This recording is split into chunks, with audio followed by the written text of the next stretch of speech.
స్వచ్ఛమైన నాణ్యమైన గౌదర్పార్ పూజా ఉత్పత్తులు www.gaudarpar.com ద్వారా ఆన్లైన్ లో ఆర్డర్ చేయండి. మీ ఇంటిని దేవాలయంగా మార్చుకోండి. నమస్కారం, వెల్కమ్ టు సుమన్ టీవీ. నేను గీతాంజలి. ప్రస్తుతం మనతో పాటు ఇస్కాన్ నుంచి ప్రణవానంద ప్రభుజీ ఉన్నారు. హరే కృష్ణ ప్రభుజీ. హరే కృష్ణ మాతాజీ. దేశవ్యాప్తంగా కృష్ణుడి ఆలయాలు చాలా ఉన్నాయి. అందులో ప్రత్యేకంగా ఉన్నవి కొన్ని అయితే, అందులో మరీ ముఖ్యంగా అందరూ ఖచ్చితంగా చూడవలసిందంటే ఉడిపి అని చెబుతూ ఉంటారు. అక్కడ కృష్ణయ్య విగ్రహం వెనక ఒక కథ కూడా ఉంది. స్వామి చాలా ముగ్ధ మనోహరంగా ఉంటారని మీ మాటల్లో వినాలని ఉంది. అసలు ఉడిపి ఎక్కడ, ఎలా ఉంటారు స్వామి, అక్కడ స్వామి అక్కడ ఆవిర్భవించారా, అసలు అక్కడ కథ ఏంటో వివరించండి. చాలా ఆశ్చర్యంగా ఉంటుంది ఉడిపి కృష్ణుడి యొక్క కథ వింటే. మీకు తెలుసో తెలీదో మీకు ఒక విషయం చెప్తాను. ఈ విగ్రహాన్ని సాక్షాత్తుగా కృష్ణుడి తయారు చేశాడు. ఓ, రుక్మిణీదేవి కృష్ణుణ్ణి, అయ్యా నీ బాల్య స్వరూపంలో నువ్వెలా ఉండవో చూడాలని ఉంది నాకు అనంటే, కృష్ణుడు సాక్షాత్తుగా తను చిన్నప్పుడు ఎలా ఉన్నాడు అనే ఒక విగ్రహాన్ని తయారు చేసి రుక్మిణీదేవికి బహుకరిస్తాడనమాట. కృష్ణుడు స్వయంగా తన విగ్రహం తాను చేసి రుక్మిణీదేవికి అందించిన విగ్రహమే ఉడిపిలో మనం చూస్తున్న శ్రీకృష్ణ విగ్రహం, ఇప్పుడున్న మూలమూర్తి. రుక్మిణీదేవి ఆరాధన చేసింది ఆ కృష్ణమూర్తికి. తర్వాత అది ఆ పరంపరలో అలా వచ్చింది. ద్వాపర యుగం తర్వాత లుప్తం అయిపోయింది అనమాట. అది ఎక్కడో ఉన్నది. మధ్వాచార్యుల సమయంలో, జగద్గురు మధ్వాచార్యుల వారు ఉన్న సమయంలో ఒకసారి ఒక బోటులో ఈ బయట నుంచి వచ్చిన వాళ్ళందరూ కూడా మన దేశ సంపదని కొద్దిగా తీసుకొని వెళ్ళిపోతున్నారు, Portuguese or something like that. అయితే వాళ్ళ బోటు సముద్రంలో చిక్కుకుపోతుంది. చిక్కుకుపోయినప్పుడు జగద్గురు మధ్వాచార్యుల దగ్గరికి వీళ్ళు శరణు వస్తారు. అయ్యా, భారతదేశంలో సాధువులకి చాలా శక్తి ఉందని విన్నాము, ఎలాగైనా సరే మా బోటుని కాపాడండి, అందులో చాలా సంపద ఉంది అని అంటే, జగద్గురు మధ్వాచార్యులు తమ యొక్క ఉత్తరీయాన్ని తీసి ఇలా ఇలా ఇలా అంటారనమాట. అనగానే మొత్తం తుఫాన్ అయిపోతుంది, సముద్రం మొత్తం శాంతి అయిపోతుంది. చుక్కుకున్న బోటు దానికదే ఒడ్డుకు చేరిపోతుంది అనమాట. ఒడ్డుకు చేరుకుంటే వీళ్ళందరూ ప్రాణాలు బయటపడ్డాయి, సంపద అంతా బ్రతికిపోయింది. అయితే వాళ్ళు అంటారు, మీకు ఏ సంపద దీంట్లో నుంచి కావాలన్నా సరే మేము ఇచ్చేస్తాము కాపాడారు కాబట్టి. అంటే అక్కడ ఒక గోపీ చందనపు ముద్ద ఉంటుంది అనమాట. జగద్గురు మధ్వాచార్యుల వారు ఆ గోపీ చందన ముద్ద నాకు కావాలి అని అంటారు. సరే తీసుకోండి అని అంటే, ఎంత మంది వచ్చి లేపడానికి ప్రయత్నం చేసినా సరే లేదు. మధ్వాచార్యులు మాత్రం ఇలా రెండు చేతులతో పట్టుకోగానే పట్టేసుకొని చేతిలోకి వచ్చేస్తుంది, బ్రహ్మాండంగా తీసుకొని వచ్చేస్తారు. ఆ గోపీ చందనం మొత్తం కూడా అభిషేకం చేస్తారు. అభిషేకం చేస్తే అందులోపల నుంచి బయటకు వచ్చిన మూర్తియే ఇప్పుడు మనం ఉడిపిలో చూస్తున్న శ్రీకృష్ణ మూర్తి. ఏదైతే రుక్మిణీదేవి చేత ఆరాధన పడి సాక్షాత్తుగా శ్రీకృష్ణుడు భగవానుడే ఇచ్చారు ఆ మూర్తి అన్నమాట. ఎంత ముగ్ధ మనోహరమైన మూర్తి అంటే, ఆ పరంపరలో అష్టమఠాలు అని మధ్వాచార్యులు స్థాపన చేసి అక్కడ ఒక్కొక్క మఠానికి 2 సంవత్సరాలు అనుకుంటా ఆ ఆరాధన చేసే ఒక సేవనిస్తారనమాట. కాబట్టి ఇంత పరంపరగా ఉడిపిలో ఆ శ్రీకృష్ణుడి యొక్క ఆరాధన ఎన్ని విచిత్రాలతో కూడుకున్నదంటే, ఒకసారి ఒక భక్తుడు శ్రీకృష్ణుని దర్శనం చేసుకోవడానికి వస్తారనమాట. అప్పుడు ఆయనని, నువ్వు దర్శనం చేసుకోవడానికి వెనకాల నుంచి వెళ్ళు, లేదా నీకు అర్హత లేదో ఏదో అంటారు అనేసరికి ఆయన వెనకాల వెళ్ళి ప్రార్థన చేస్తారనమాట కృష్ణుడిని. మొత్తం శ్రీకృష్ణుడి యొక్క మూర్తి ఆయనకి దర్శనం ఇవ్వడానికి తిరిగిపోతుంది.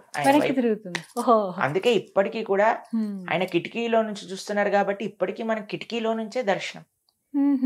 శ్రీకృష్ణుడు కిటికీ వైపు తిరిగిపోతాడు, డోర్ నుంచి కిటికీ వైపు తిరిగిపోతాడు.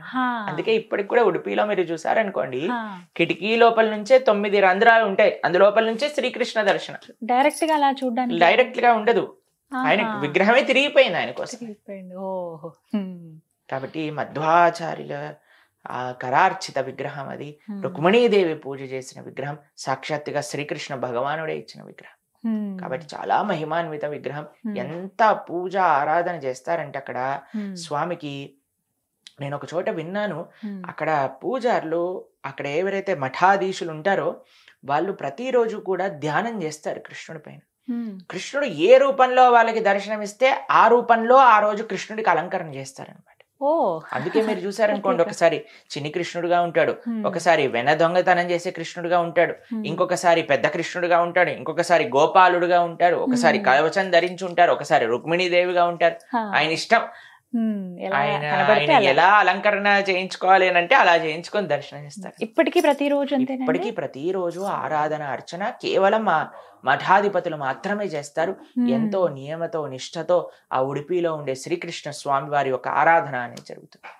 చాలా ముద్దుగా ఉంటాడండి, చాలా ఆనందం వేసే ప్రదేశం. తప్పకుండా ప్రతి ఒక్కరు ఉడిపిలో శ్రీకృష్ణ స్వామి వారిని సేవించుకోవాలి, చూడాల్సిందే ఒక్కసారి జీవితంలో. ఇంకా ఏమైనా విశేషాలు ఉంటాయండి అక్కడ ఆలయం? ఉడిపిలో శ్రీకృష్ణ మందిరం ఉంటుంది, అక్కడ మఠం ఉంటుంది, అలానే మధ్వాచార్యుల యొక్క అవతార స్థలి కూడా మనకి దగ్గరలోనే దర్శనం చేసుకోవడానికి కూడా మనం అక్కడికి వెళ్ళి దర్శనం చేసుకోవచ్చు.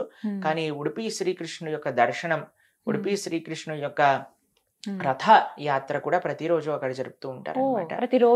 ప్రతిరోజు ఉంటుంది.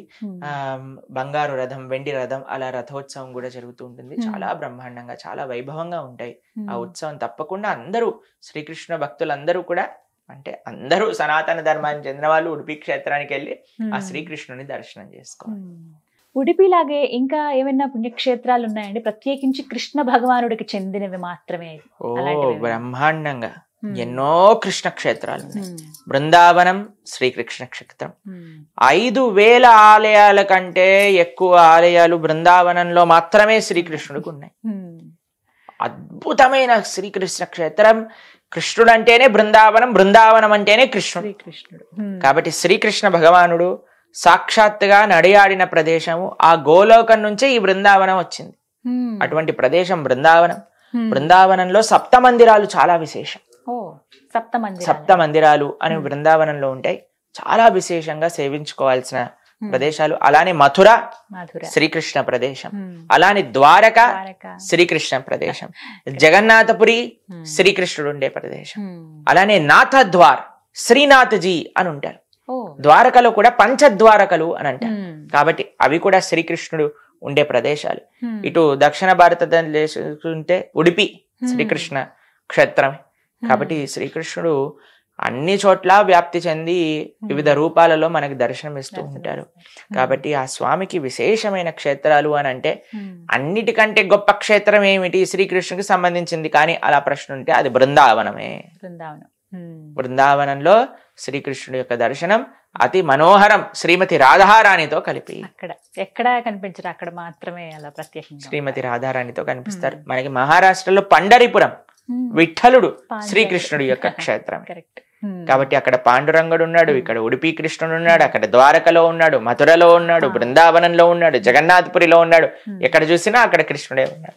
గురువాయూరులో శ్రీకృష్ణుడు ఉన్నాడు, చెన్నైలో పార్థసారథి రూపంలో శ్రీకృష్ణుడు వెంకట కృష్ణుడు యొక్క రూపంలో ఉన్నాడు.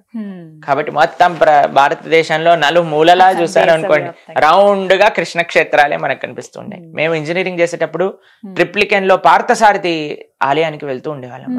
ఎంత ముగ్ధ మనోహరమైన ఆలయం అంటే అసలు అక్కడ ఉండే స్వామి, అక్కడ విశేషం తెలుసా మీకు?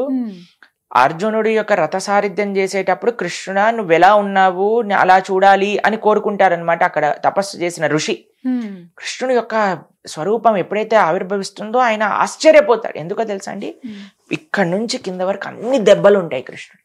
ఎందుకంటే రథ సారథ్యం చేసేటప్పుడు అన్ని అస్త్రాలు తన పైన వేసుకున్నాడు కృష్ణుడు.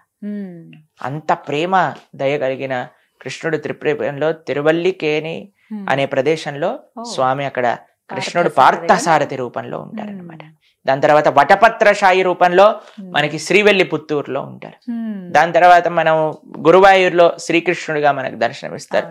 అలా రౌండ్ గా మనం శ్రీకృష్ణ క్షేత్రాలన్నీ కూడా మనం తిరగవచ్చు. ఓపిక చేసుకునే ఉంటే ఒక వారం రోజుల్లో అన్ని చుట్టేసి. వారం పడుతుందా, ఇంకెక్కువే పడుతుందా? బృందావనంలోనే 4 రోజులు పడుతుంది. 4 రోజులు అండి? 4 రోజులు బృందావనంలో పైన చూడాలంటే 4 రోజులు సరిపోవు. అన్ని ప్రదేశాలు ఉన్నాయి బృందావనంలో. 84 కోస్ పరిక్రమ అని చేస్తారు. కేవలం బృందావన పరిక్రమ చేయడానికి 4 రోజులు పడుతుంది. లోపలికి వెళ్ళి అన్ని ప్రదేశాలు దర్శించాలి అంటే కనీసం సంవత్సరం పడుతుంది. కేవలం బృందావన క్షేత్రం. అన్ని కృష్ణలీలా ప్రదేశాలు, అన్ని ఆలయాలు ఉన్నాయి. చాలా మందికి అంటే హడావిడిగా వెళ్ళి దర్శనం చేసుకుని వచ్చేసేలాగా కాదు, మొత్తం ఓపికగా చూసి ప్రశాంతంగా దర్శనం చేసుకోవాలి. అందుకే మేము ఈ సంవత్సరం అక్టోబర్ 2వ తారీఖు నుంచి 6వ తారీఖు వరకు వృందావన యాత్ర విన్నాను. అవును. ఎన్ని రోజులండి మొత్తం? 2 నుంచి 6 తారీఖు వరకు. ఒక రోజు బర్సానా రాధారాణి ప్రదేశం, ఒక రోజు నందగావ్ కృష్ణ బలరాములు యశోద నందులు ఉండే ప్రదేశం, ఇంకొక రోజు బృందావనంలో 7 మందిరాలు, ఇంకొక రోజు గోవర్ధన పరిక్రమ. ఇలా ఈ 4 రోజులు 4 రోజులు. ఎంతమంది వెళ్తున్నారు? సుమారుగా 500 మంది భక్తులు. 500 మంది. అదృష్టవంతులు అందరూ. ఆల్రెడీ అందరూ ఓకే అయిపోయారు, ఇంకా ప్లేస్ కూడా లేదు, అర్థమైంది. మీరు ఇలాంటివి తరచుగా పెడుతూ ఉంటే ఈ యాత్ర ఎంతో మంది రావడానికి కూడా ఇంట్రెస్ట్ చూపిస్తారు కాబట్టి. Thank you so much Ravi. Hare Krishna.